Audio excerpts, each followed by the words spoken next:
All right, this has been a long time coming, but I have finally worked my way through all 50 issues of G.I. Joe, A Real American Hero in this compendium. And let me tell you, this book is an absolute blast. Even if you're someone who is a bit skeptical of reading older stuff, if you're only used to the newer stuff like the new 52 era DC stuff or all new, all different Marvel, do not be dissuaded by this. And I, of course, have the new cover. I believe this is the DM cover, possibly. I'm not sure about that. But the art in this book is phenomenal. The action in this book is phenomenal. Everyone give it a shot. So let me kind of break this down for you here. So the first probably 8 to 10 issues is a lot of world building and kind of one and done stories. The GI Joe team gets sent to the desert, gets sent to the Arctic, gets sent to all these different war zones, and they find that this organization called Cobra has been funding these militias or dealing weapons to these people or doing general typical bad guy stuff.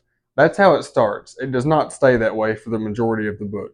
I don't know the exact issue, but around issue, I believe 11 or 12, the story shifts and it goes all the way up to like issue 19. It's this 7 or 8 issue battle between the G.I. Joe team and the Cobra team as Cobra locates the G.I. Joe's base. And from then on out, it only gets better. There are so many characters on the Cobra side and the Joe side that get introduced and fully fleshed out, even in the opening dozen or so issues of this. On the Joe side, you've got characters like Gung Ho, Duke, Roadblock, Rock and Roll, Stalker, Snake Eyes, Tripwire, all these people, and they all sound unique. They all sound different. You can't get them confused with one another. The art does a great job of differentiating them, even when they're all dressed in the same kind of covert ops gear. So you really know who everyone is. Same way for the Cobra team. It's not just generic bad guy versus good guy stuff. So on the Cobra team, you've got Storm Shadow, Baroness, Destro, Zartan, the Dreadnoks, Scarface. Make no mistake, they are out to kill each other. The Baroness is constantly plotting, and various other members of Cobra are pretty much always plotting against Cobra Commander in some way, or there's always this kind of power struggle going on. There's always someone trying to step up and overthrow Cobra Commander for leadership of the organization. And as you learn, there are way more to all these characters than you initially think. Some of them know each other from before they joined Cobra. Some of them have backstories with some of the Joe team that is revealed later on. You might get 30 issues in and realize that these people know each other, and you can kind of look back and see that in some of their interactions previously, that there's some history there that we're not privy to yet. Another thing worth mentioning is Snake Eyes is absolutely a standout for me here. He definitely is given that main character treatment. Even when he's in the background of an issue, you always kind of want to know what is Snake Eyes up to. And about halfway through, so about 20 or so issues in, of course, there's the infamous issue 21 that is completely silent. There is no text of any kind, no thought bubbles, no nothing, where Snake Eye has to break into a Cobra base and rescue Scarlet, who's been kidnapped. And he fights Storm Shadow there for the first, I believe, for the first time on the page.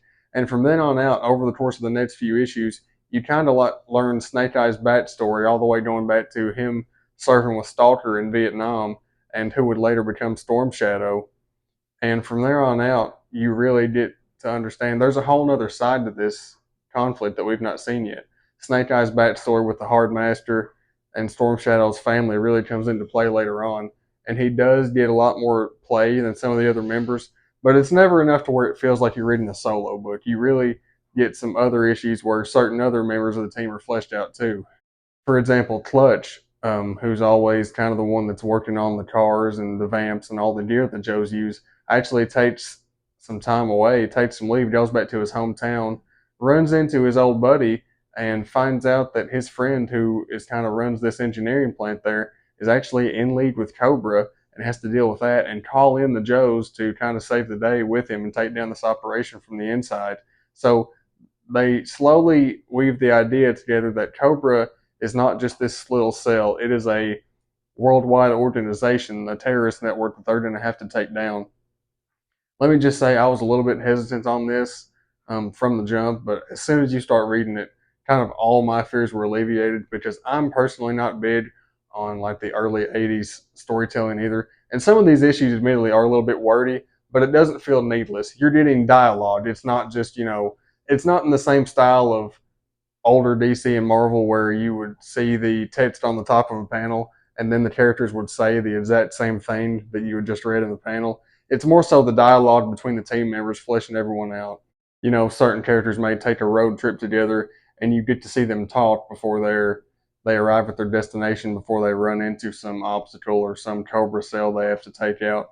But you really get a sense that all these are actual people too. They're not just characters in the story. This is a very lived in world, and I am comfortable saying that unless something drastically changes in one of these next compendiums, every one of these has a spot on my shelf, no questions asked.